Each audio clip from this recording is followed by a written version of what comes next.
Hello students, पिछले videos में मैंने आपको चतुर्भुज के क्षेत्रफल के बारे में पढ़ाया था। आज मैं आपको समबाहुभुज के क्षेत्रफल के बारे में पढ़ाऊंगा। समबाहुभुज क्या है? चार भुजाओं से अधिक समान भुजाओं की आकृतियों को समबाहुभुज कहते हैं। फिर क्या है समबाहुभुज? क्या है? नंबर 1 है पंचभुज। 5 समान रेखाओं से घिरी आकृति को क्या कहते हैं?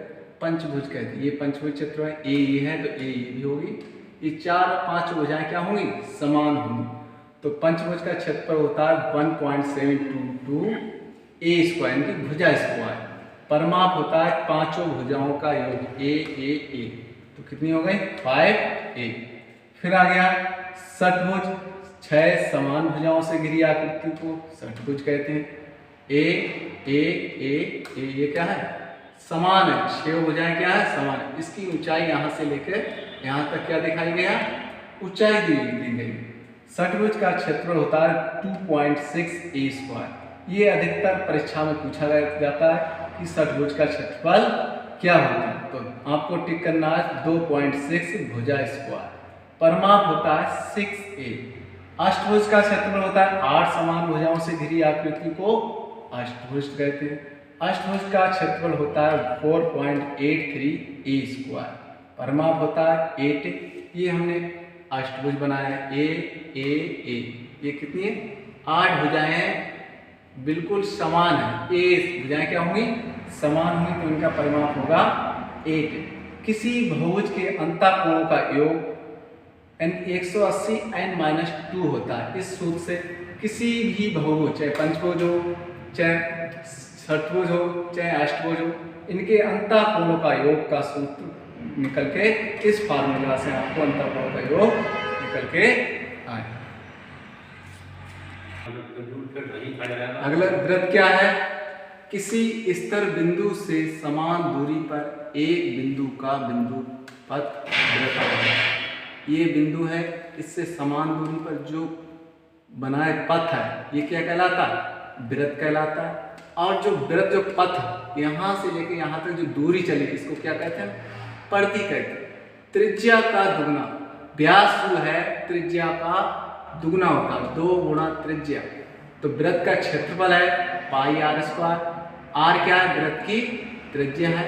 व्यास बराबर होता है 2 गुणा त्रिज्या। और वृत्त की परिधि जो है, परिधि को वृत्त का परिमाप भी कहा जाता है, यानी कि 2 पाई आर। सवाल है, एक वृत्त की त्रिज्या 7 सेंटीमीटर है, तो वृत्त का क्षेत्रफल ज्ञात करो। दिया क्या है? हल कैसे करेंगे इसे? r बराबर 7 सेंटीमीटर दिया है। वृत्त का क्षेत्रफल होता है, वृत्त का क्षेत्रफल पाई आर स्क्वायर। पाई का मान होता है, पाई का मान हमेशा 22/7 या 3.14 होता है। 3.14 पाई का मान रखेंगे 22/7। आर का कितना दिया है? 7। तो स्क्वायर 2 बार लिखेंगे, 7 गुणा 7। 1 7 से 7 कट गया, तो 22 गुणा 7। 7 दूनी 14 की 4, 7 दूनी 14 1 15, 154 सेंटीमीटर स्क्वायर। ये हमारा वृत्त का क्षेत्रफल निकल के आ गया। अगला सवाल है, एक वृत्त का व्यास 14 सेंटीमीटर है, तो वृत्त का क्षेत्रफल ज्ञात कीजिए। इन दोनों में अंतर क्या है? यहाँ व्यास दिया है, यहाँ त्रिज्या दी है। तो व्यास बराबर होता है, त्रिज्या बराबर होता है व्यास बटे 2। तो व्यास कितना दिया है? 14/2। तो 2 से 7 14, यानी कि त्रिज्या कितनी निकल के आगे? 7 सेंटीमीटर। और क्या कह रहा है? वृत्त का क्षेत्रफल ज्ञात कीजिए। तो वृत्त का क्षेत्रफल क्या होता है? वृत्त का क्षेत्रफल होता है पाई आर स्क्वायर। पाई का मान कितना होता है? 22/7। आर कितने निकल के आ गई? 7। स्क्वायर है 7 गुणा 7, 7 से 7 कट गया, 22 की और 7 की गुणा आ जाएगी 154 सेंटीमीटर स्क्वायर।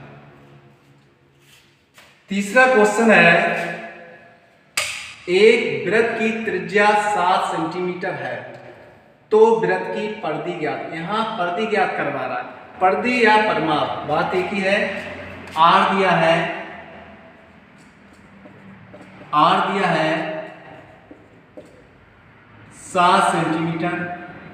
परिधि का फार्मूला है, वृत्त की परिधि का फार्मूला होता है 2 पाई आर।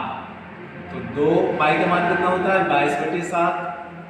आर कितना दिया है 7, 7 से 7 कट गया तो बाय 2 गुणा 22, तो 22 दूनी 44 सेंटीमीटर। ये हमारी वृत्त की परिधि या परिमाप निकल कर आ गया।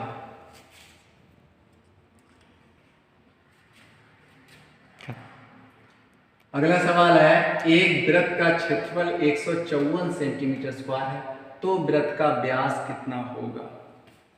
दिया क्या है, वृत्त का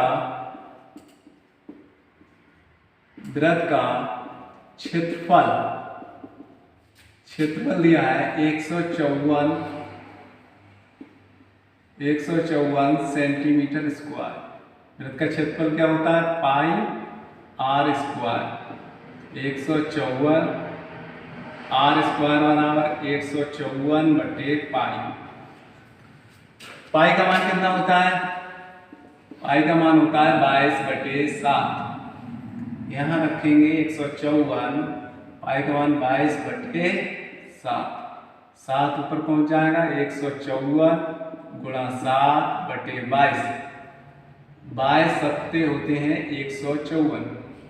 तो आर स्क्वायर बराबर 7 7 जा 7 गुणा 7 49। तो आर स्क्वायर की वैल्यू निकाल लें, आर स्क्वायर बराबर 49। तो आर बराबर 49 का क्या हो जाएगा वर्गमूल। वर्गमूल कितना होगा 7 आ गया 7 सेंटीमीटर। व्यास जो होता है 2 गुणा त्रिज्या, तो 2 गुणा त्रिज्या कितनी दी है 7 सेंटीमीटर। 7 दूनी 14 सेंटीमीटर। अब आ गया खोखला वृत्त। खोखला वृत्त का क्षेत्रफल, यानी कि हमें खोखले वृत्त का क्षेत्रफल निकालना है।